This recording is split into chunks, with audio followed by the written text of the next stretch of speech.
Leviathan is about a destroyed spaceship and the three wrecked scavengers that decide to explore it. When they do so, the first thing they find is a travel journal. From there we find out the ship was used to transport passengers.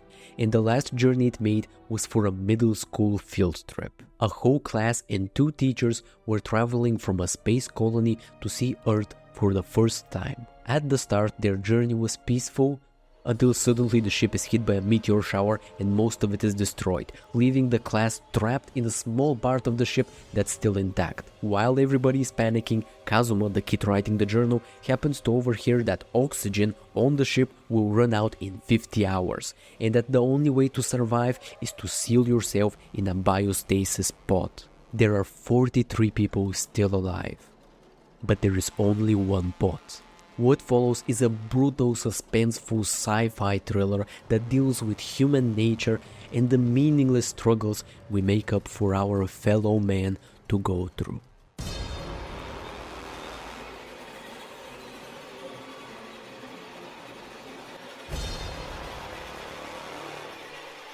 The setup for the story is very captivating. On its own, a destroyed ship where soon everybody will die is an interesting premise, but on top of that, the way we explore this event is through the space looters. From their perspective, this happened in the past and all they're doing right now is investigating a mystery. That on its own is one layer of intrigue on top of the already interesting story. And then on top of that, there is a second layer represented by the journal and the kid that wrote it. Towards the end of the second chapter, we find out Kazuma is 100% an unreliable narrator. So much so that the looters question what is written down all the time, and yet as they explore they keep flipping through the pages and we as readers are submerged into his insane story for a majority of the manga. These additional narrative layers help the title grab your attention and put it on just a track for pure entertainment. If somehow you're getting bored of the children and their story, we zoom out to the present and the looters find something new that puts a spin on things.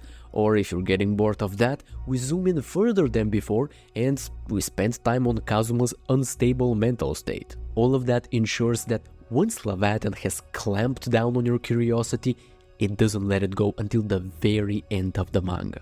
Or at least that's what happened with me.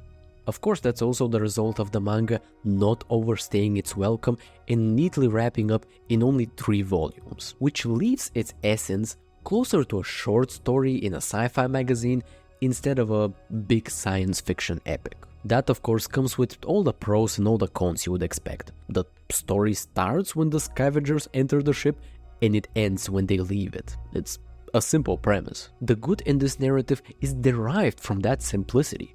The plot, for example, is charmingly self-sustained. However, the bad is also derived from it.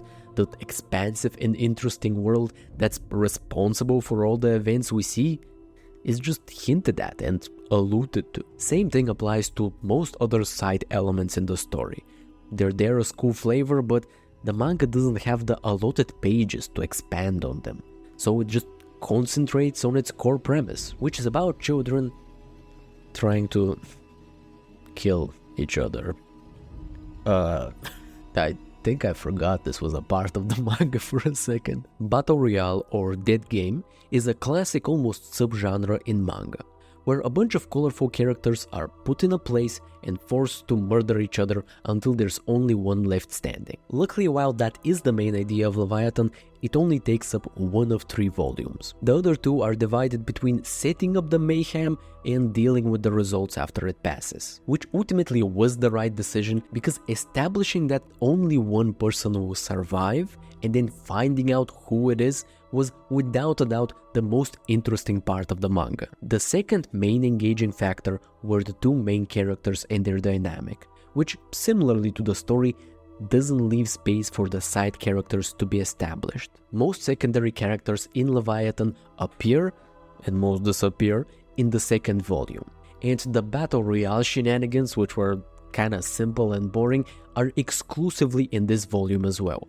making it the definitive low point in the title. But in spite of that, the narrative layers we talked about earlier are able to carry the story through this bumpy chunk of road and put it back on track for the sci-fi mystery thriller it was always supposed to be. One of the most vital ways these genre and the general story themes are supported is through the visual variety. I mean, pay attention to this art style for a little bit. How often do you read something so detailed and so full of personality? On top of that, the strongest part of it is that it illustrates a world that's deep and alive without us receiving any in-depth exposition. The scavengers are a great example for this. Their spacesuits, which are in real life an incredibly expensive technology, look more like steampunk hazmat suits, the way they're scraped together and drawn in this deliberately rugged way. Just from that we can tell, in the setting of Leviathan, the fact that space exploration is more accessible doesn't mean everybody lives in a high-tech future. It just means that humanity has scaled up with no regard for the common man. That's why the looters use holographic screens while also at the same time wearing bandages on top of their space gloves. While some of the themes are reiterated on later through dialogue, the look and feel of the manga support those ideas from the very first panels. And that extends to the locations as well. Everything is made to look alien and unappealing, from the cold empty hallways to the wires and pipes on every ceiling. And yet still we're reminded this is the work of humans, because it can look a little scuffed sometimes, because there's wear and tear, because there are countless imperfections which are a clear tribute to the humanity the manga is centered around and how it can survive anywhere. It really is impressive how well the themes are lifted up and expressed through the art. But even outside of that, sometimes the mangaka clearly just wants to flex his skills and talents in the visual medium. There was no reason for him to draw the reflections of the teacher in all of these little water drops around him, but he just does it because he's built like that. I'm not gonna show more examples to not spoil them for you, but there is plenty of other great composition and little visual touches like that to elevate the title and help it to just never let go of your attention. Now, with that said, it would be ideal if the art stayed visually consistent for the entire manga, but it doesn't. Comparing how characters looked at the start and at the end is honestly a little jarring, and it would kind of misrepresent the change that actually happened. The environment and the general vibe definitely stays the same. You can tell that these illustrations come from the same artist and that they are connected to the same story.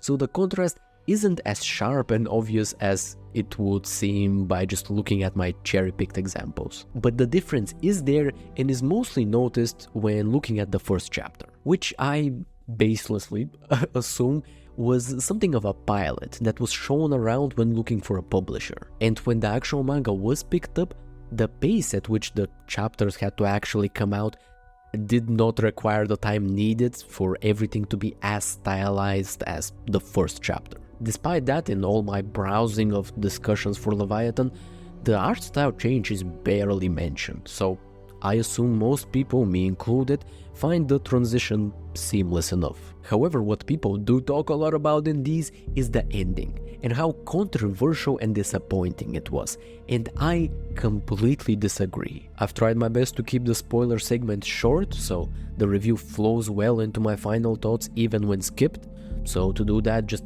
fast forward this many seconds or use the chapters below, because spoilers are starting now. The only thing that surprised me with the Futaba twist was that she was a real person in the first place and then became a figment of Kazuma's imagination. They only talk to each other when they're alone. Nobody asks or cares for Futaba, and she's always in the shadows when she talks with Kazuma. I mean, she follows the shadow self archetype to a T. It's a classic story beat included in countless pieces of media, and in here it was relatively well done. Nothing groundbreaking, but still a neat little payoff to one of the narrative layers. The whole dead game not being natural and instead orchestrated by a fascist dictatorship for seemingly no reason may come off as a drastic twist if you don't think about it. Because if you do, you realize that the whole Battle Royale scenario on its own kinda requires clunky bullshit to be even part of the story. And by attaching that to the incompetent government instead of the writer, you successfully shift the blame. And you get the nice thematic contrast between the cruel and inhumane experiments and the hopeful nature of Yo going back to rescue San, who was the only person that retained their humanity on the ship. Oh, and if anybody thinks that a government doing stupid shit for no reason and endangering its civilians is unrealistic, I got some terrible news for you, man. Overall, if we take a step back and look at the manga for what it is, we'll see it's just a tight, self-contained sci-fi story that will keep you entertained for a couple hours. It doesn't go above and beyond, there's nothing genius happening here, but what does happen is pretty impressive and content with itself, and I find a lot of value in that. I rate Leviathan a fun afternoon out of 10. Shout out to the Space Looters for being so chill. Demons of the Shadow Realm is the latest manga by the author of Fullmetal Alchemist, and it will be the next review. It's a shonen, and I by default assume it has the sauce, so what else do you really need? I got a newsletter that's separately written from this, so if you want a written review in your inbox once in a while, feel free to check that out. Also tap in on Discord. Last couple reviews have been pre-recorded, so I don't know how active it is, but I'm hoping it's been revived a little bit. Shout out to my little fish guy. I'm shooting the outro for like the 3rd time and it's midnight and I had to turn on his light, and I bet he doesn't like it, but he's tugging through it. So thank you to him. Thank you to you for watching the video, and I'll see you soon.